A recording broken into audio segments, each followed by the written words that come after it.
ഒവേഷായുടെ century, Luke Wright, Kevin Pietersen ഇരുവരുടെയും 50കൾ. ആദ്യ ഇന്നിംഗ്സിൽ ഇംഗ്ലണ്ട് അടിച്ചത് 316 എന്ന കൂറ്റൻ സ്കോർ. പരാജയം ഉറപ്പിച്ചാണ് ഇന്ത്യൻ താരങ്ങൾ അന്ന് ഡ്രസ്സിംഗ് റൂമിലേക്ക് മടങ്ങിയത്. എന്നാൽ അധികം ഏകദിനങ്ങൾ കളിച്ചിട്ടില്ലാത്ത ഒരു തുടക്കക്കാരൻ അന്ന് ഇന്ത്യയുടെ വിജയശില്പിയായി മാറി. വർഷം 2007, ഇന്ത്യയും ഇംഗ്ലണ്ടുമായുള്ള ഏകദിന പരമ്പരയിലെ 6ാം മത്സരം. പതിവ് പോലെ ഏവരുടെയും ആ ഫേവറേറ്റ് ഓപ്പണിംഗ് കൂട്ടുകെട്ട്.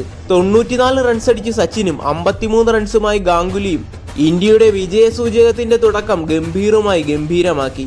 അടിക്ക് മറുപടി തിരിച്ചടി എന്ന പോലെ ഇന്ത്യയുടെ മുന്നേറ്റ നിരയിലെ ബാറ്റേഴ്സ് തീയായി മാറി. ഒടുവിൽ വിജയിക്കുവാൻ 13 പന്തിൽ 23 റൺസ് എന്ന നിലയിൽ ടീം ഇന്ത്യയുടെ വിജയനായകൻ പ്രതീക്ഷകൾ നൽകി. ധോണി ആ മത്സരം ഫിനിഷ് ചെയ്യുമെന്ന് കരുതിയെടുത്ത് സ്റ്റുവർട്ട് ബ്രോഡ് വില്ലനായി.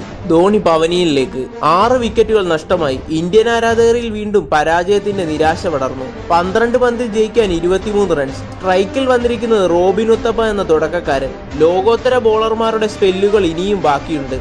അഗാക്കറിന്റെയും സഹീർ ഖാന്റെയും തുടരെയുള്ള റൺഔട്ടുകൾ ഇന്ത്യൻ പ്രതീക്ഷകൾക്ക് വീണ്ടും മങ്ങലേൽപ്പിച്ചു.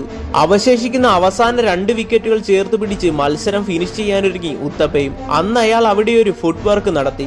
ഭയം എന്തെന്നറിയാത്തവന്റെ ചങ്കൂറ്റം അന്നവിടെ ക്രീസിൽ ഒരിക്കൽ കൂടി ക്രിക്കറ്റ് ലോകം കണ്ടു. 140+ വേഗതയേറിയ പന്തുകളെ ക്രീസിൽ നിന്നും പിച്ചിന്റെ മധ്യഭാഗത്തേക്ക് നടന്നിറങ്ങി ആ പന്തിനെ ബൗണ്ടറിയിൽ എത്തിക്കുന്ന കാഴ്ച. മുൻപ് പല കുറി അയാൾ ആ ഷോട്ട് കളിച്ചിട്ടുണ്ടെങ്കിലും അത്രമേൽ ഒരു പ്രഷർ സിറ്റുവേഷനിൽ അയാൾക്ക് എങ്ങനെ അതിന് കഴിഞ്ഞു? നടന്നു കയറിയുള്ള ആ ആക്രമണ ശൈലി ഓരോ ഇന്ത്യൻ ആരാധകന്റെ ഫേവറേറ്റ് ഷോട്ടുകളിൽ ഒന്നാണ്. അത് നമ്മളിലേക്ക് എത്തിച്ച ആ magician, the walking assassin of Indian cricket.